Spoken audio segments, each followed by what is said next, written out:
Thank you for listening to the show on Really Big Something Channel. October 5th, 2017. I'm just not going to be part of this effort to divide this administration. 206 here on the great WRKO. Okay, did Rex Tillerson call President Trump, quote unquote, a moron? NBC News came out with a story earlier this week based simply on anonymous sources. Not one person on the record. In fact, many of those sources said they weren't even in the room. They just heard it through an alleged briefing. That at a meeting July 20th at the Pentagon, they say that Rex Tillerson was so angry and so upset with President Trump that he called him a, quote, blanking moron. And NBC ran with this story. The mainstream media, of course, picked it up and echoed it again and again. Now, the story itself doesn't really show conclusively, A, why Tillerson was upset, B, what was the reason for calling Trump allegedly a quote-unquote moron. They just said he was very angry at the president and that he was actually even thinking of resigning. And so he was so determined to resign that it took Mike Pence, the vice president, to call him. It took Secretary of Defense General Mattis and Chief of Staff General Kelly, all three of them, to talk Rex Tillerson allegedly out of resigning as Secretary of State. Immediately, President Trump was asked about this. Listen now to his response. Roll it, Brittany. Yeah, I'm very honored by his comments. It was fake news. It was a totally phony story. Thank you very much. It was made up. It was made up by NBC. They just made it up. Thank you all. Thank you. Total confidence in Rex. I have total confidence. Thank you very much. Rex Tillerson came out and said it was complete bogus. Is people who know him say he doesn't talk like that. He's very proper. He's a former Eagle Scout. Does not use profanity in any way, shape, or form, number one. Number two, they, again, are using these bogus anonymous sources.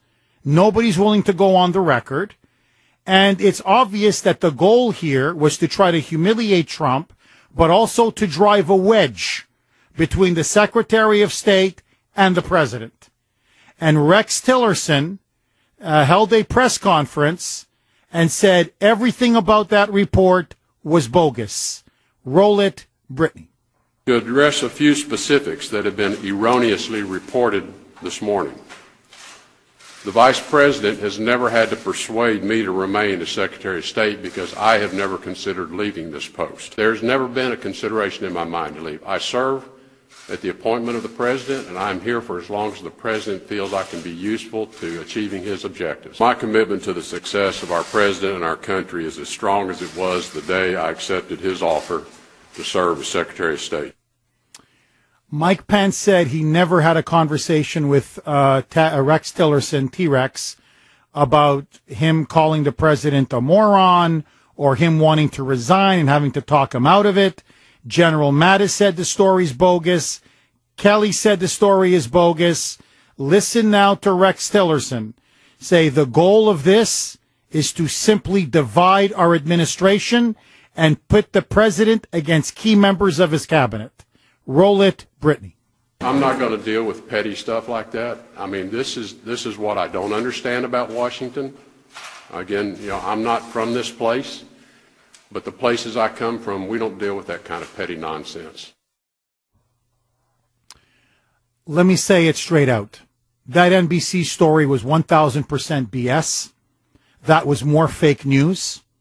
They clearly now, they realize that Rex Tillerson is a powerful, prominent, fairly successful Secretary of State, one of the most competent men in the administration. They know that the way to get to Trump, because he has a thin skin about these things and does value loyalty, is to try to portray key members of his cabinet as allegedly disloyal. And so what they're trying to do is now plant utterly bogus false stories in the hopes of enraging Trump, whereby now top people within the administration will just start yelling and accusing one another, and this way you can divide and subvert from within. Now, where's the apology from NBC News? Because you've got nobody on the record. You've got the president saying it's BS. You've got the man you claim said what he said I never said it. You've got people you say who talked to him say we never talked to him about him resigning or anything close to it. So you've got Tillerson denying it, Pence denying it, Mattis denying it, Kelly denying it. Everybody's denying it. And you have no proof to back up your assertions whatsoever, except these quote-unquote anonymous sources. Now, to me, it's getting to the point now where I think NBC, if it's possible, I never thought it was possible, but NBC actually may now be worse than the Clinton News Network. It's like a race to the bottom now between NBC, CNN, MSNBC, CBS, ABC, who can lie more and who can come up with the more elaborate, extravagant lie. You know what NBC stands for, really, in my view? N, nothing, B, but, C, crap. Nothing but crap. NBC. That's what this network to me is slowly becoming. And so, we know what their agenda is. We know what their goal is. This is the anti-Trump media. They are out to destroy his administration, even if that means now literally out of whole cloth, just concocting complete bogus stories. Now, and I'll tell you who's spreading this, because it's an open secret in the administration. You know who wants Rex Tillerson's job? H.R. McMaster. He's the biggest establishmentarian in that entire administration outside of Gary Cohn and Javanka, Jared Kushner and Ivanka. You want to talk about the three people that I think are really damaging President Trump from within? It is number one, Javanka, Jared Kushner. Number two, Gary Cohn, the head of his economic council. And number three, the globalist himself, H.R. McMaster. And it's an open secret in Washington, D.C., that the guy who wants Tillerson's job is H.R. McMaster.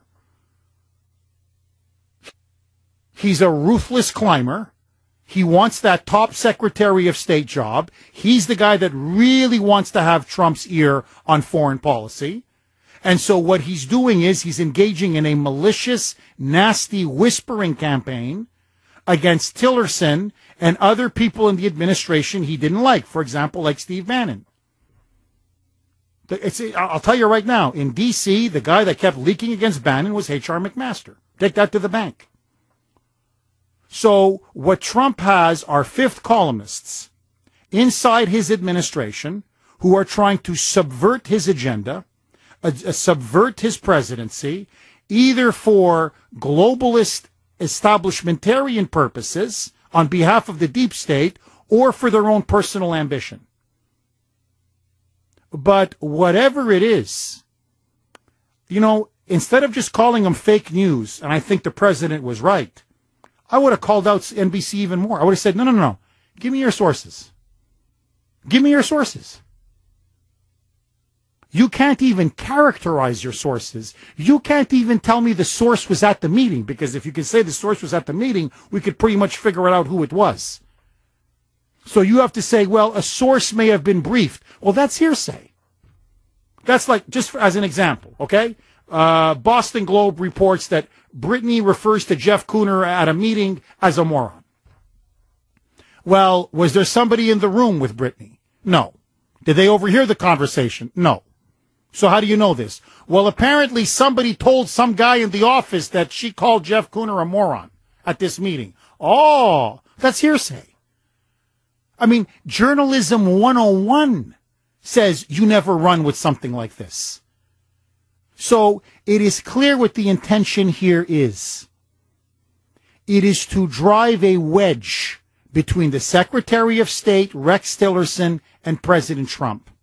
It is to try to force Trump to essentially humiliate Tillerson, turn on Tillerson, and then create a feud whereby Tillerson will eventually be forced out because Trump apparently thinks he's bad-mouthing him behind his back. And then the media will claim, aha, you see, Trump in disarray. The administration's falling apart. Major defections. The biggest one of all, the Secretary of State. The presidency's falling apart. The administration's falling apart. That's why I don't believe the media. I don't believe the mainstream media. Here, let me give you another story. I could do this all day, but why? I don't want to waste your time. I really don't, honestly, because it's just the way. It's more garbage after more garbage after more garbage. If you remember over a week ago, they ran with this huge story. This was it, conclusive proof. Russia hacked the election. How did Russia hack the election? Russia hacked the election because they claimed the Department of Homeland Security certified that 21 state election systems, okay, the election systems in 21 states, had been hacked by the Russians. And of course, one of them was Wisconsin. Wisconsin, obviously, key state. It almost decided the presidency. Oh my God, 21 election systems. The machines in those states, all 21 of them. Oh my God, they were hacked by the Russians. Oh my God. So, NBC runs with it. CBS, ABC, the Clinton News Network, MS Left BC, the New York Times, the Boston Globe, the Washington Post. They run with it like it's gospel. Guess what? All of it 100% complete and utter BS. It was pure fake news. In fact, to the credit to those states, their top election officials shot back and said, that's not what DHS told us. DHS told us that we weren't hacked, that nothing happened. We weren't penetrated at all. And then, of course, DHS had to come out, their top people, and say, no, that was a misstory by some bureaucrat who tried to make a leak that wasn't true. It was a false story pushed out by a bureaucrat within DHS, and the media ran with it. The whole thing turned out to be nonsense. Where was the apology? Where was the retraction? There was none. Why? Because it goes against their narrative. Oh, okay. Oh, too bad. Oh, it didn't turn out to be true. Well, too bad. But the damage is done. Keep trying to imprint on the public mind. Russia hacked the election. The election was illegitimate.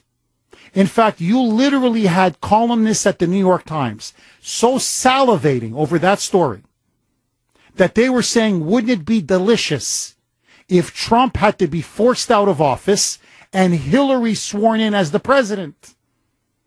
Because the Russians had hacked Wisconsin, and they had hacked Michigan, and they had hacked Ohio. The whole thing had been hacked. None of it was true. None of it. No apology, no retraction, nothing. That's why I don't believe the mainstream media. They lied about the Russian hacking. They lied about the election. They lie about everything. I just exposed them now for lying about what happened in Las Vegas. They lie, and lie. And so my question to you is this. Do you believe that Rex Tillerson called the president a moron? Or do you think the nothing but crap news network just invented another fake news story? 617-266-6868. More with your calls next. 225 here on the great WRKO. Okay, my friends, let me ask you this. Do you think Rex Tillerson, Secretary of State, T-Rex as he's known, do you believe the NBC story that he actually called President Trump a moron at a July 20th Pentagon meeting? 617-266-6868 is the number. Brittany, I'm just curious. You think this is possible? It's a possibility. I mean, what if he said it out of frustration and didn't really mean it? A lot of people do that. Like, what do you mean? Like rail against their bosses? You know, like whether it's their boss, a coworker, someone they're in a relationship with, a family member, you know. You could be, out of frustration, you say something that you might regret later. Do I think it's a big deal? No, but, I think that they're just trying to, put a wedge between Trump and Tillerson and come up with, fake news, as Trump said. Now, if you don't mind me asking, because, I'm your boss. I mean, technically I am your boss. Have you ever called me a moron, like behind my back? Come on, Kuhner. I wouldn't say something behind your back. I'll just say it to your face. But I mean, I guess the answer, it's yes. You have called me. You've called me a moron. Of course I have. Have you, even worse than a moron or just a moron? Kuhner, I always say this stuff to your face. And you know that. 617. Boy, I'm telling you, I get no respect. I'm the Rodney Dangerfield of talk radio. I just get no respect. Paul in Dorchester. Go ahead, Paul. Ay, Jeff, a man of your learning, a man of your education. What's going on, Britt? Anyway, it's good to have the truth in your face, Rex. He's a no-nonsense kind of guy. Jeff, in my opinion, I know where all this is coming from. The presidents in the past have done nothing but laid back and take it. Bush W, HW, you say something bad about them or make up some kind of story, they just sit there and take it. Now we have a president that's disarmed all these people with one tweet. And, he says fake news. Those political action committee money, they used to run commercials against a candidate forever, just like they did in Georgia with Karen Handel and Ossoff, nonstop. And the guy didn't win. They poured so much money into this campaign, and he didn't win. And now their money are useless because one guy can disable all the negativity, all the fake news with one comment. So it's that dark money, that political action PAC money. It's useless to them now. So they're doing this as a strategy. Interesting. Paul, thank you for that call. Look, I think Paul's really onto something. He keeps, unlike George W. Bush, remember when the left smeared him and the media smeared him, he just took it. He thought he was too above it all to respond. What happened? His numbers cratered. And so I think what you're seeing now is he fights back. And he takes it to the media. He takes it to the Democrats. He takes it to the left. And so all of this soft money that they're trying to pour, this PAC money, and by the way, big story up in Breitbart. I want to give them a big hat tip. Now we know some of the key players who are funding the massive anti-Trump resistance. You buy Kellogg's cereal, the Kellogg's Foundation. They are now pouring millions into this PAC that then supports all of the so-called the Trump resistance movements and protests across the country. Guess what? The Ford Foundation, no relation to Ford, the car company, but big left-wing outfit, they're also funding all of this. And of course, George Soros on two ends through the Open Society Institute and another foundation. He's pouring millions into this anti-Trump resistance. And so what you're seeing now is the media has been completely co-opted, to act essentially as a club, as a bludgeon, to bring down this president. And if it means lie, lie, lie, then you lie, lie, lie. Scott in New Hampshire. Go ahead, Scott. Yeah, I can see what's going on, too. I agree with you and Brittany's. Everything Trump does good, everything Melania does good, they bash it. It doesn't matter what he does. He goes to Puerto Rico, meets the mayor, everything goes great, but they still have to throw something in there that's bad, negative. It just makes him stronger because he's a fighter. He's just going to keep coming back, just like our flag. It'll never go away. So, Scott, I'm just curious. Let me ask you, and I want to ask the audience this question. If, just for the sake of argument, let's say Rex Tillerson, angry in the heat of the moment, in a meeting, called Trump a moron. In your view, is that a firing offense? No, because, Trump, he says stuff, too, about people, and that's not necessarily a firing offense. It's his opinion, It's we all say stuff about everybody. So, for example, you don't think I should fire Brittany over her calling me a moron on repeated occasions? Just give her a little slap, a little spanking, that's all. Thank you for that call, Scott. Oh, why are you flipping me the bird, Brittany? What did I do? Let's take it to Evan Heidrich in the newsroom. Take it away, Evan. 2:36 here on the great WRKO. You know, I find it incredible that the Washington press corps is literally obsessed over this story about whether Rex Tillerson called the president a quote-unquote moron. But you think, honestly, with all the problems that we have in the world, North Korea, Iran, ISIS, I could run down the whole list. Whether a guy in a meeting is frustrated or upset and called his boss a moron for whatever, he's angry, he's frustrated, whatever. Let's just say for the sake of argument is true. Big deal. Pat Buchanan, one of my friends, served in the Nixon and Reagan administrations, okay? Often told me this about Reagan. He goes, this caricature the media made of Ronald Reagan as this amiable dunce is completely false. But he said, I was in there in meetings. He goes, he said this to me often.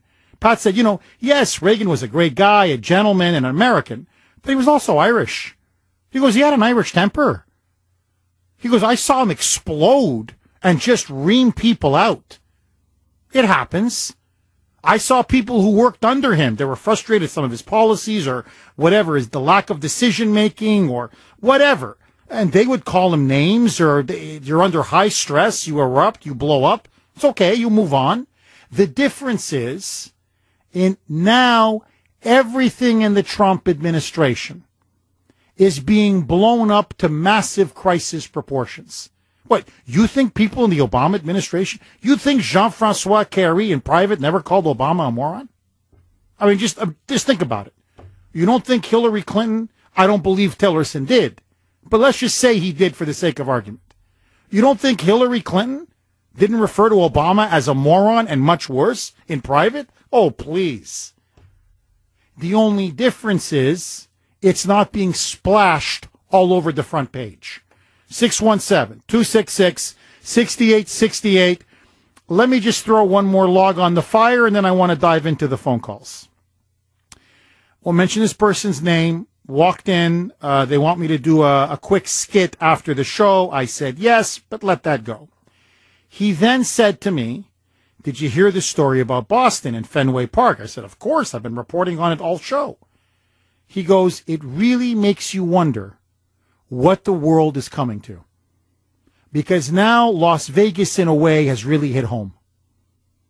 So I asked him point blank. I said, well, now that it's come out that Stephen Paddock was looking into potentially getting rooms at hotels overlooking Fenway Park to maybe potentially unleash the same kind of massacre here as he did in Las Vegas, especially at Fenway. He goes to Fenway very often as part of his job. I said, does that make you think twice about whether you're going to go to Fenway Park for a baseball game or an open-air concert or whatever? And what he said to me is, look, Jeff, it's part of my job, so I got to do it. But also, I'm going to go no matter what, because if I don't, then the terrorists have won. And if it's your time, it's your time. But he then said this, which I thought was very interesting.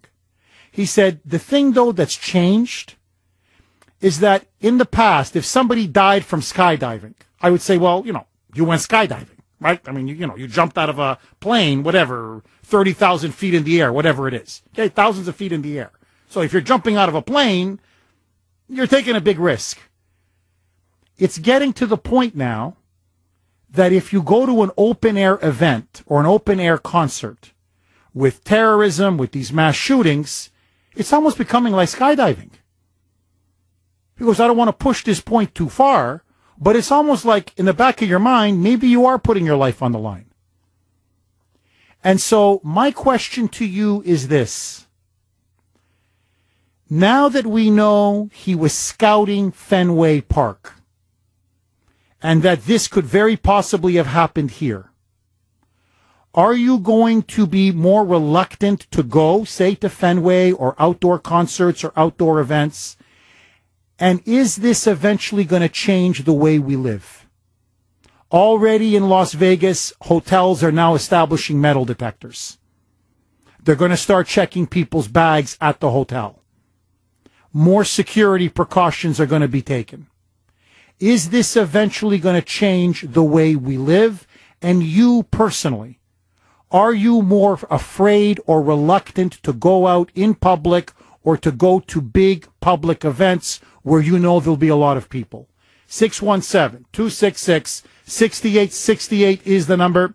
Lines are blazing. Let's go to Dan in Woburn. Go ahead, Dan. Jeff, I don't want to burst your confidence level, but when I was on the phone, I don't think Brittany knew I was on the phone, and I heard her say something like, Jeff's a moron. Hello, WRKO. And then they were saying, I don't know if it's true, the Boston Globe was saying, after your interview with Liz Warren, she was just going around going, poop, moron. I don't know if that's true. Well, yeah, Dan, I think you forgot the effing part. Brittany likes to put an F in there, so she probably called me a blanking moron. I didn't want you to get in trouble with the government regulators there, Jeff. But here's one thing I found that led me to believe there's more on shooting than what they're saying. They said that he was using her, she had worked there, and he was using her card. Now, she left there in 2013. Why is her card still active, number one? Number two, she's married to two other guys, and she's just a normal, everyday gal with two Social Security numbers, they found out. What everyday normal person has two different Social Security numbers? There's more to that lady than what they're telling you. And thirdly, Cuomo, the day after, said, you're going to hear a lot of angry, mean-spirited conspiracy talk and just outright anger, and it's all not true. We know what happened, and it was a lone wolf, and it was just this guy, and that's it. They want to put this to bed so quick. It's like, when the government wants it put to real quick, that there's something more behind. Bingo. Dan, look, thank you for that call. You hit the nail on the head. That's frankly what I've been reacting to from the beginning, starting Monday, on Monday's show. It was how quick the media jumped, how quick the official narrative became that this had to be a lone wolf, couldn't be terrorism, couldn't have done it with anybody else's help. It was him and him alone, and he just snapped. That there couldn't have been any motivation behind this, or planning, or no, he did it himself. Don't even question that. And he snapped right away. And let's just bury this, and it's all about gun control. In fact, as we speak right now, you have Republicans now, I'm not talking Democrats, Republicans now on Capitol Hill, now saying, well, maybe we'll get rid of bump stocks. Right? The mechanism that you use to potentially convert a semi-automatic into an automatic weapon. And so Democrats are pushing hard to get rid of bump stocks, and now it looks like Republicans are potentially about to cave. As if that somehow would have been a solution to the shooting. I mean, even for the sake of argument, okay, they say that he used two bump stocks. So it enabled him to fire quicker. If you've got an AR-15 or an AK-47 and you're on top of the 32nd floor at a concert venue, by the way, with walls 10 feet high, so they were basically almost trapped in there, with essentially one entrance and one exit. So they were like sitting ducks. And you're there with an AK-47 or an AR-15, boom, boom, boom, boom, boom, boom, boom, boom, boom, boom. Bump stock, no bump stock. So getting rid of bump stocks would not have prevented what happened in Las Vegas. Maybe the death count or the victim count would have been lower, but even then they can't assure us of that. But that's the game they play. You've got Tim Kaine, and they succeeded. Tim Kaine, Hillary Clinton, literally saying that we have to get rid of silencers. Because if the shooter had a quote-unquote silencer, then there could have been more bodies. As if a silencer silences the gun, like in the movies, you know? No, it just suppresses it a little bit. That's it. But Paul Ryan shelved that legislation with Nancy Pelosi. He just shelved it. They wanted to deregulate the suppressor market because, frankly, it caused a lot of damage to your ears. When you fire an AR-15, it is freaking loud. So the reason why they want these so-called suppressors, what the liberals call silencers, is because they don't want your ears to pop out, your eardrums to burst. Even with a suppressor, you still need to have earplugs when you fire an AR-15. But it doesn't matter. Paul Ryan caved. So you see, already they're starting to buckle on gun rights. Already. So the narrative from the get-go was gun control, gun control, gun control. And that's it, and don't talk about anything else. 617-266-6868. Let's go to Sean in Pennsylvania. Go ahead, Sean. Hey, Jeff, good to talk to you again, bud. Hi, Sean. Hey, yeah, I'm not going to be deterred from going anywhere in a crowded place, a concert or anything like that. I'm not going to let that stop me. But I actually called about the whole fake news in its entirety. We Trump supporters obviously know that they've been trying to tear this guy down since the campaign, and he was dead on accurate when he did say last year that the mainstream media is the enemy of the American people, and I believe they truly are. As a matter of fact, it's too bad that there isn't some law through the FCC where they can't be charged or fined, because you can't throw them in jail because of the First Amendment, but you could fine them through a libel lawsuit through the FCC that when they're proven to be knowingly lying to the American people, $1 million every time they're caught lying, and send that money right over to disabled veterans. Sean, thank you for that call. Look, I'll be honest with you. Just don't watch them. Just turn the dial. Turn the channel. Change the channel. To me, that's how you treat the fake news media. Don't buy their products. Don't subscribe to their news. I mean, I do. I have to. It's part of my job. But, unless you're in journalism itself, so you have to know what the enemy is thinking, don't subscribe to the newspapers. Don't watch their shows. Just change the dial. Turn the channel. That'll dry up their viewership, dry up their ad revenue, dry up their money, and they're going to go bankrupt. Because they just lie and lie. And that's the thing. They keep getting caught now in lie after lie. Look, the moment the DNC says something, in this case now, silencers, okay? Quote unquote silencers. Like, are these people that dumb that they literally believe that a silencer is a silencer? Like, they know nothing about guns. Nothing. I mean, I'm not a gun expert myself. Just 2 seconds on Google. Oh, a silencer just kind of suppresses the noise a little bit. It doesn't muzzle or get rid of the noise. So what's the point of banning them? There's no point. None. Doesn't matter. Hillary Clinton says it. Tim Kaine says it. The media says it. Now they're going to have to ban them. I mean, just to show you, they're like sheep. And so we, the American people, have to do one thing. Change the dial. Don't believe the mainstream media. Challenge them, criticize them, be skeptical, question them at every turn. Because when you question them, they're exposed for the liars and frauds that they are. 617-266-6868. More with your calls. Next. James in Methuen. Thanks for holding. Go ahead, James. Hello, Jeff. Thank you for taking my call. My pleasure, James.